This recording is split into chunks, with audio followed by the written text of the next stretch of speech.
Assalomu alaykum. Bugun sizlar bilan mana shunaqa ichlar va to'shni chiqadigan keksni oson tayyorlashni o'rgataman. Birinchi bo'lib bitta idishga 6 ta tuxumni chaqib olamiz. Tuxumni 350 gram shakar bilan oppoq massa bo'lguncha erinmasdan 10 minut davomida ko'pirtiramiz. Tuxumimizni ko'pirtirib olganimizdan keyin bitta kosa qatiqqa 1 choy qoshiq chaynak sodani uksus bilan o'ldirib qo'shib olamiz, aralashtirib olamiz.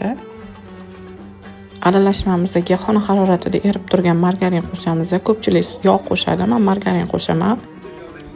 Yana mikserda birro aralashtirib boramiz. Mani idishim kichkinalik qildi. Kattaroq idishga adarib oldim. Keyin unga un qo'shamiz. Unimizni birinchi lapatada aralashtirib, keyin yana birro mikser qilib olamiz. Qolipimizga sayroq suramiz. Tayyor bo'lgan massamizni solib 180 gradusga 40 minutga gazga yuboramiz.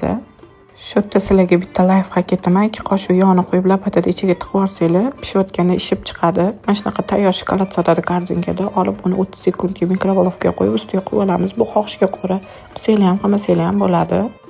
Tayyor bo'lgan keksimiz shunaqa yumshoqqina vazdoshni rosa shirin bo'lib chiqadi. Ustiga shokoladlarni qilib mazza qilib nonushtalarda yesanglar ham bo'ladi. Hammaga yoqimli ishtaha. Videomiz yoqqan bo'lsa, like, podpiska bosib qo'yinglar. Rahmat.